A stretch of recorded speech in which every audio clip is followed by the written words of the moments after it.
अरे बहू रानी तो सारा सारा दिन कमरे में बंद रहती है, कोई काम भी नहीं। मैं तो बोर हो जाती हूँ, क्या करूँ। तभी मीना की सहेली रीना उससे मिलने आती है। अरे मेरे घर का भी यही हाल है। बेटा ऑफिस और बहू कमरे में बंद, समय काटे नहीं कटता। लेकिन अब सच मानो तो वक्त ही नहीं है कि वक्त से रोटी भी खा लूं। अरे बहन, मुझे भी बता दे कौन सा जादू चलाया है। मैं भी अब जिंदगी के बचे कुचे दिन आराम से काट लूं। दीवारें देख देख कर तो बोर हो गई हूं मैं। रीना मीना को एक स्मार्टफोन देती है। ये ले, ये है वो छड़ी जो जादू करती है। इसमें मैंने तेरा फेसबुक अकाउंट भी बनाया है, एंजल प्रिया के नाम से। बस अब यहाँ दोस्त बना और सबसे बातें कर। सास को पहले तो उतना समझ नहीं आता है, लेकिन धीरे धीरे वो उसकी आदत डाल लेती है। माँ जी जल्दी से खाना खा लीजिए, मुझे थोड़ा काम है। अरे तू जा, मैं खा लूंगी, अभी वक्त नहीं है। और सासू माँ मोबाइल में मुंह गड़ाए जवाब दे देती है। बहू समझ ही नहीं पाती और वहां से कमरे में चली जाती है। अचानक सास को किसी प्यारी पिंकी की फ्रेंड रिक्वेस्ट आती है। अरे वाह, ये तो कोई प्यारी सी लड़की लगती है, बात करती हूँ। सास फ्रेंड रिक्वेस्ट अपनाकर बात करने लगती है। अब क्या था, सास सारा दिन उस सहेली से बात करती, अपनी कहती उसकी सुनती। एक दिन सास फोन पर ही सर गड़ाए। अरे बहू, जरा मंदिर के लिए थाली सजा दे, आज कीर्तन है। बहू फोन पर किसी को मैसेज टाइप करते कहती है। माँ जी क्या है, अब मुझे क्या पता कि आपको कौन कौन से भगवान की पूजा करनी होती है। तभी सास के पास कोई मैसेज आता है। अच्छा अच्छा ठीक है, रहने दे, मैं ही कर लूंगी।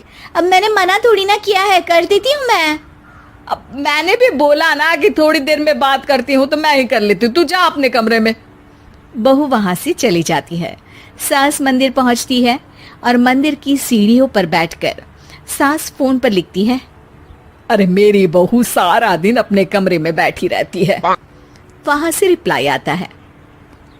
मैं आपकी बहू को तो जानती नहीं हूँ, लेकिन हाँ एक बात है, हो सकता है आपने उसे ताने दिए होंगे या फिर उसका दिल दुखाया होगा।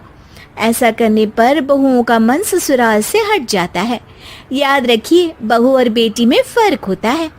सास घर जाती है और बहू से बड़े ही प्यार से बात करती है, उसके लिए खाना बनाती है, उसे गिफ्ट में साड़ी भी देती है। जिसके बाद अगले दिन, माँ जी चलिए, आज मैं भी आपके साथ मंदिर चलती हूँ। आते वक्त भोले भैया के गोलगप्पे खाकर आएंगे। अरे हाँ बहू, ये तो अच्छा है, चलो। सास मन में सोचती है कि उसकी फेसबुक वाली दोस्त कितनी अच्छी है। उसके समझाने से उसे उसकी बहू वापस मिल गई। वो बहू को अपनी दोस्त के बारे में बताने का सोचती है, लेकिन फिर चुप हो जाती है। बहू फोन पर टाइप करती है। मेरी सास मुझे नौकरानी समझती है, एक गिलास पानी तक खुद नहीं लेती। मन तो करता है कि बोल दूं, मैं बहू हूँ, कोई नौकरानी नहीं। वहां से रिप्लाई आता है। देखो, तुम्हारी सास को तो मैं भी नहीं जानती, लेकिन वो बुजुर्ग होंगी। पूरा जीवन उन्होंने घर गृहस्थी चूल्हा चौका में निकाल दिया। और फिर तुम ये भी मत भूलो कि जिस पति पर तुमको इतना गर्व है, उसे भी शिक्षा उन्होंने ही दी है। तो जिसने तुम्हें इतना दिया, क्या तुम उनकी थोड़ी सी सेवा नहीं कर सकती?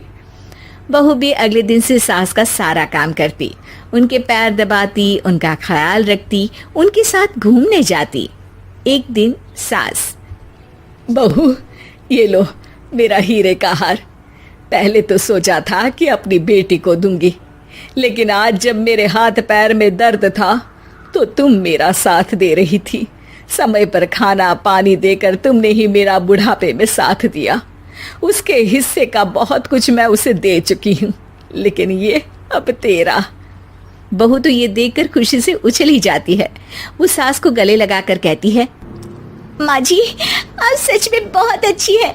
भला हो उस एंजल प्रिया का, जिसने मुझे आपसे वापस मिलवा दिया, वरना मैं तो हमेशा आपको गलत ही समझती। मैं तो सोचती थी काश वो एंजल प्रिया मेरी सास होती। क्या नाम लिया बहू?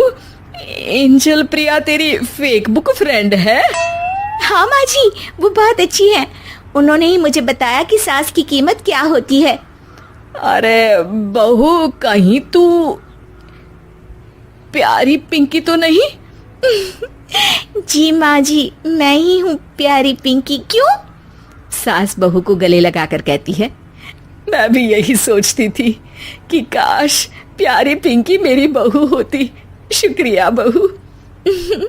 सासू माँ, शुक्रिया तो हम दोनों को फेसबुक और सोशल मीडिया का करना चाहिए, जिसने हम दोनों को एक दूसरे से दिल से मिला दिया। अब तक दोनों को समझ आ गया था कि जो खुशी वो बाहर ढूंढ रहे थे, सच में तो वो उनके घर में ही थी।